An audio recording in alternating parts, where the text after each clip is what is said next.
We have two readings this morning, two Bible readings. The first one I'm going to do now, and the second one will come in just a little bit. This is from 1 Timothy. I'll be reading from the 6th chapter, starting in verse 17. As for those who in the present age are rich, command them not to be haughty, or to set their hopes on the uncertainty of riches, but rather on God, who richly provides us with everything for our enjoyment. They are to do good, to be rich in good works, generous and ready to share, thus storing up for themselves the treasure of a good foundation for the future, so that they may take hold of the life that really is life. The word of God for the people of God. Thanks be to God. Last week we started a new sermon series, this Passing the Plate series. It'll end next Sunday with our Commitment Sunday, and hopefully many, if not all of you, have received one of these in the mail this past week. Should have arrived Friday or maybe yesterday. If not, be on the lookout for it probably tomorrow. But inside was a letter from me, and inside also was this card. And this card is our annual estimate of giving card, or commitment card, pledge card, that we'll be using for helping to set the budget for 2024. And maybe, perhaps most importantly, the opportunity for you as a family, as a household, as an individual, to be thinking about what is God calling you to give for the coming year. Last year we had a wonderful response, so much generosity, and we sort of doubled up on this, knowing that we were doing our regular campaign as well as the capital campaign, the base camp campaign, and that is going very, very well. We should have some new projections very soon, but at last check at the beginning of the summer, everybody was being very faithful with their commitments.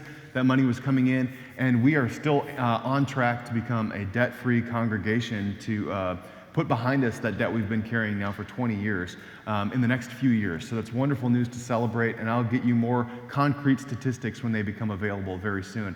But just wanted to say thank you again for your ongoing support, your generosity, and your good stewardship throughout this process.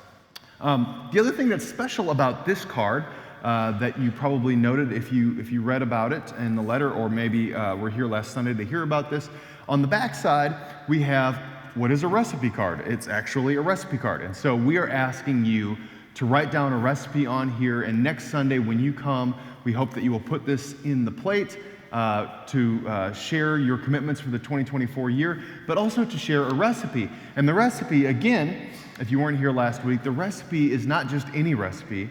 It's a recipe that has a story attached to it, because it has some sort of meaning for you or for your family. Maybe it's something that has been passed down through many generations. Maybe it's the dish that you always make on somebody's birthday.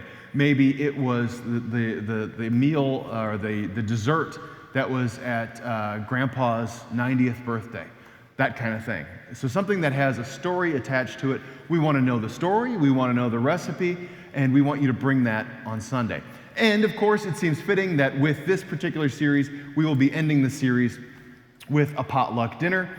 Following worship next Sunday, we'll be sharing in those plates and those dishes. And so we'd like you to bring the one that has the story attached to it.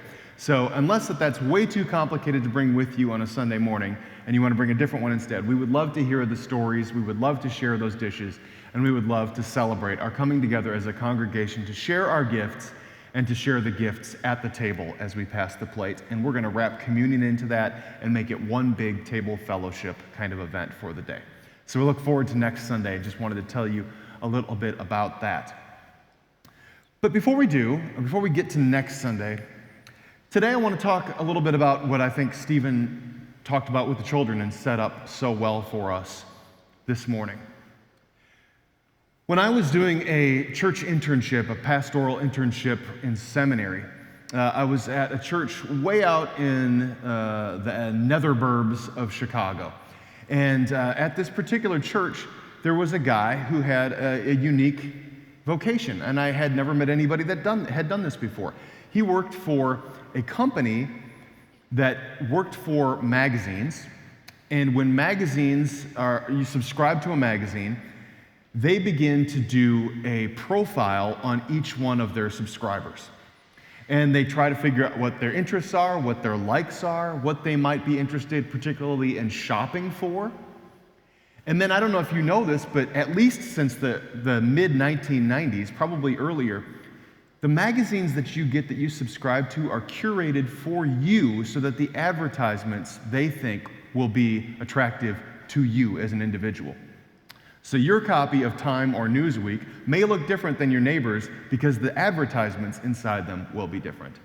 And I'm telling you that this was going on in the 1990s, so you know how much more sophisticated it is now with the internet.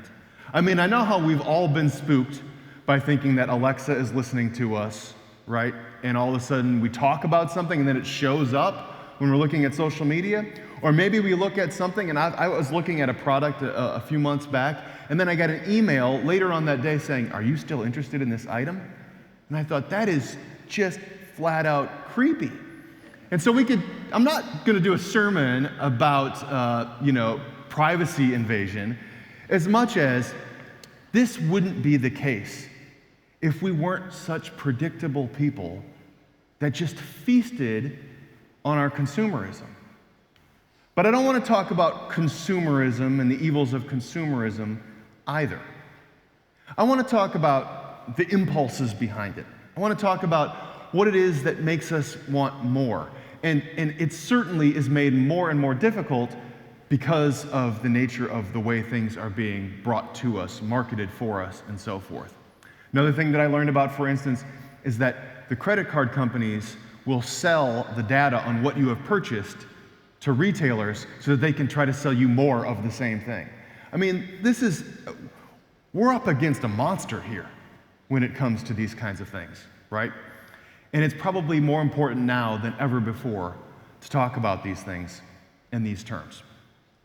Fact of the matter is that we know that, statistically speaking, that most Americans don't have $1,000 in a savings account. We know that most Americans have somewhere, and I've read 10,000, I've also read $70,000 on average in credit card debt. And these things wouldn't be the case if we didn't feel the desire to keep on purchasing more, to having what's new, to having what's next, to having the latest of the most important version, the slight upgrade on something, the new model, that kind of thing. And what ends up happening is we become trapped in this cycle. And it becomes paralysis for us. We get stuck, we don't know how to break out, and we become captive to this thing that gets out of control so quickly. Jesus never spoke about credit card debt, and he never spoke about privacy invasion and online and all that, and of course you know that. But he told a parable that I think relates. See if it makes some sense. I'm reading now from the Gospel according to Luke, and I'll be reading to you now, and we'll be able to follow along on the screen. But I'll be reading to you from the parable of the rich fool in chapter 12. Starting in verse 13, someone in the crowd said to him, "Teacher, tell my brother to divide the family inheritance with me." But he said to him, "Friend, who sent me to be a judge or arbitrator over you?" And he said to them, "Take care, be on your guard against all kinds of greed, for one's life does not consist in the abundance of possessions." Then he told them a parable. The land of a rich man produced abundantly. And he thought to himself, "What should I do, for I have no place to store my crops?" Then he said, "I will do this. I will pull down my barns and build larger ones. And there I will store all my grain and all my goods. And I will say to my soul, 'Soul, you have ample goods laid up for many years. Relax, eat, drink, be merry.' But God said to him, 'You fool, this very night your life is being demanded of you. And the things you have prepared, whose will they be? So it is with those who store up treasures for themselves, but are not rich toward God.' He said to his disciples, 'Therefore I tell you, do not worry about your life, what you will eat, or about your body, or what you will wear. For life is more than food, and the body more than clothing. Consider the ravens. They neither sow nor reap. They have neither storehouses nor barn, and yet God feeds them. Of how much more value are you than the birds?' And can any of you, by worrying, add a single hour to your span of life? If then you are not able to do a small thing as that, why do you worry about the rest? Consider the lilies, how they grow. They neither toil nor spin. Yet I tell you, even Solomon in all of his glory was not clothed like one of these. But if God clothes the grass of the field, which is alive today and tomorrow is thrown into the oven, how much more will he clothe you, you of little faith? And do not keep striving for what you are to eat and what you are to drink, and do not keep worrying, for it is the nations of the world that strive after all these things, and your Father who knows that you need them. Instead, strive for his kingdom, and all of these things will be given to you as well. Do not be afraid, little flock, for it is your Father's good pleasure to give you the kingdom. Sell your possessions and give alms. Make purses for yourselves that do not wear out, an unfailing treasure in heaven, where no thief comes near and no moth destroys. For where your treasure is, there your heart will be also.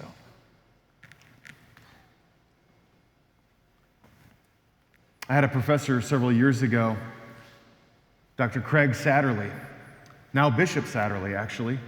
And Bishop Satterley wrote a book about stewardship. And he uses this text in one, and he says something that I've never heard anybody say before or since. He says that in this text, what the man finds out, in the parable, that is, God says to him, "You fool, this very night your life is being demanded of you." And like probably most of us, I had always interpreted that as God being all-wise and all-knowing, saying that the man's life was going to end tonight. And it wasn't necessarily that God was going to strike him dead for his foolishness. That would seem harsh and perhaps out of character with how Jesus talks about God. But what Satterley says is that the barns, the bigger barns that he has built, are demanding his life. Now, what's that about? And he goes on and he talks about how the barns are about keeping up, building more, storing up more. And he says that this is oftentimes what we do in sort of when we get into, I guess, what we call the rat race, or the idea of keeping up with the Joneses, or the consumerism that has run out of control and run wild, is that we keep trying to accumulate more and more, or the best or the newest, or to save more and more, to store up more for ourselves just in case. And what we end up doing in the process of building these larger proverbial barns is that we end up putting more and more time and energy into the toil, but we stop putting effort and time and energy into that which is actually life-giving. Because when we work harder, and we work longer hours, and we push more and more, and we don't ever take downtime to spend it with our loved ones, or to cultivate and nurture those relationships that are most important to us, or to sit down and to have a dinner that doesn't feel rushed, or to enjoy things like the company of those we love the most, what we end up doing is slowly eroding at the good parts of our life, and we end up spending our time on the barns. And in the process, we are actually taking of our lives. Our lives are being demanded of us because the barns require it. God does not say in this text, "Tonight, I am demanding your life of you." The parable says, "Tonight, your very life is being demanded of you." Why? Because you have chosen how to live, because you have placed emphasis on the wrong thing. I think that's a powerful word. I think that that's an important lesson. Now, it would be hypocritical for me to stand here before you and tell you that I'm not planning a bit for my retirement. There are things that I want to be secure in. But I think that there's a point that's true about this parable, which is, when is enough enough? If we rush through this part of our life only so that we can live the high life later on, we may be sorely disappointed. So how do we combat this? How do we put our lives back into check again? How do we find that balance and know when to say enough is enough? And when should we, as Jesus talks about, instead not put the emphasis on how do I provide for myself so I can be fully covered and I have no worries ever again, and instead to say, I should not spend my life worrying, but I should rely on God. I should be dependent on God. For by worrying, we do not add another day to our lives. In fact, if Satterley is right and that the barns demand the man's life, then maybe by worrying and by being fixated on, will I have enough? Do I have enough? Have I stored up enough? Do I have the latest, greatest? Maybe that is actually taking our life from us instead of adding to it. And we've got it all backwards. So how do we fix this? How do we begin to have a change of mindset about this? Jesus in 1 Timothy would seem to suggest that we should be rich in good works. We should keep what we need and give away what we don't. The trick for us is to find where that line is of the what we need. And I think many of our line is not in the place where it should be. And I say that not speaking to any one of you directly. I'm just saying that this is just a part of the culture that we need to be aware of. This needs to be something that we need to be conscious of, thinking about, and making wise choices about. And we need to act as people of faith, not just in our words and our actions, but also in our spending and in our saving and in our giving away. And so in the Bible, we have this example for what to give. And it talks about first fruits, and it talks about setting aside the first 10%, and it says that this is the part that goes to God. And then if we want to give beyond that, if we want to give offerings beyond our tithes, then that's beyond the 10%. And so, again, that's not the talk today. But piggybacking on last week, it's about our mindset. It's about where our hearts are. And it's about where our giving and our wallets, our checkbooks, our purses will follow where our hearts are. And are our hearts where God asks them to be? I think it's a question for you. It's certainly a question for me. It's a question all Christians must wrestle with. Be rich in good works. Now, I know, and you know, that one of the times of the year that this becomes most difficult for us is during the holiday season and around Christmas time. And I know that this church has always been very, very generous at Christmas time when it comes to that fourth quarter ending strong, paying on the commitments that we've made, and that's the way the church financial cycle works. You see that we're behind usually all year, and then it just comes flooding in, and I am so grateful for that, and we depend on that every year in the fourth quarter, particularly in the month of December.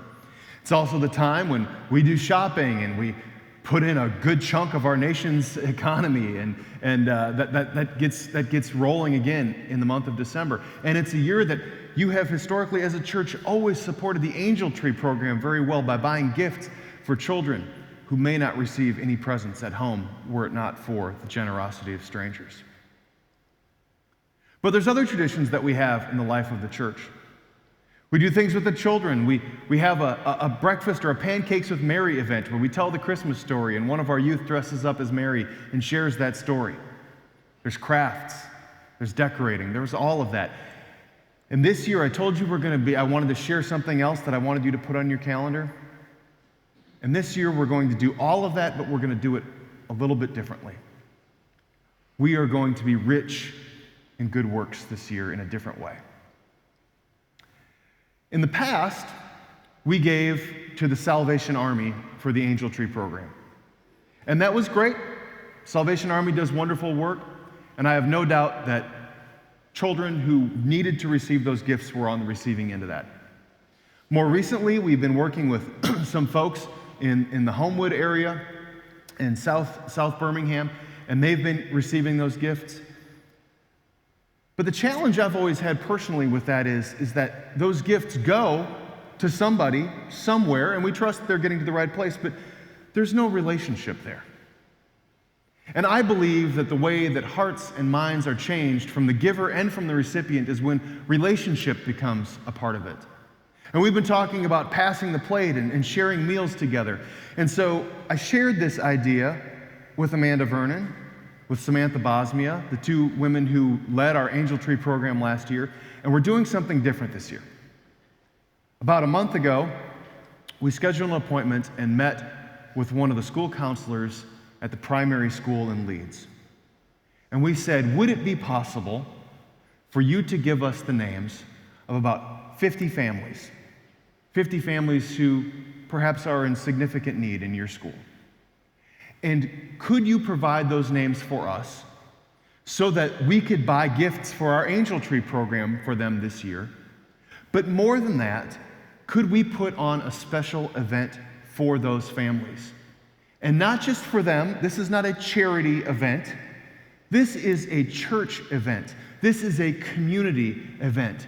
And so I am inviting and asking all of you to participate on the evening of Sunday, December 17th, right in the heart of the Advent Christmas season, to come to an evening where we will have a pancake supper, we will have arts and crafts, we will share the Christmas story from Mary, we might have a visit from St. Nick, we are going to have a bouncy house, and we are going to have activities for the children to be in a rotation model where they are going all around the building and all the campus doing different activities after dinner that night.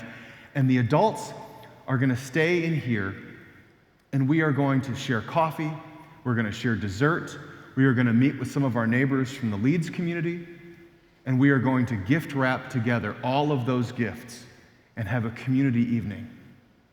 It's service, it's fellowship, it's breaking bread together, breaking pancakes together. It's going to be sharing in the story of the birth of Jesus Christ. It's going to be sharing hospitality with our neighbors. And it's going to be something that I pray will be an opportunity to open the door to being in further relationship with our neighbors. Not sending these gifts to families that we will never come into contact with, but an opportunity to be in relationship. And I hope that this will be something that will be as impactful for our lives as the Grace Church family as it will be to our neighbors just down the road. That we will all feel like we had an opportunity to serve one another. That we all entered into the Christmas story in a different kind of way this year. That we begin to be in friendship and relationship with people that we might otherwise not cross paths with. And this would be a way for us as a church to do the traditions that we've done so many years and love so much, but to do them differently and open the doors wide for our broader community to participate. And I think that this might just be an opportunity for us to make this small change, but do something that has a powerful or profound impact on each one of us and teaches our children a different kind of value about what this holiday means and about what giving and offering hospitality and love to others looks like as well. So I hope that you're excited about this idea. I hope that you will join us for that. And I hope that you will put December 17th on the calendar and hold that date right now. It'll be that evening. We'll be sharing information about this. You will not be able to go anywhere in this church and not hear about it over the next couple of months. But we're so excited to share this with you. And I thought it would be only fitting that as we talk about stewardship, as we talk about our priorities and how we share our resources, as we talk about our opportunity to serve our neighbors, and as we talk about being stewards of God's gifts that have been entrusted to us and how we will share them with the world, that this would be something that we could join in and look forward to together. Blessings to you as you continue your conversations at home, as you enter into prayer, as you pencil in those words of the recipes, and you offer those commitments for 2024. May God guide us all in this process of setting our hearts aright and helping us to be good stewards of those gifts that have been entrusted to our care. Will you pray with me?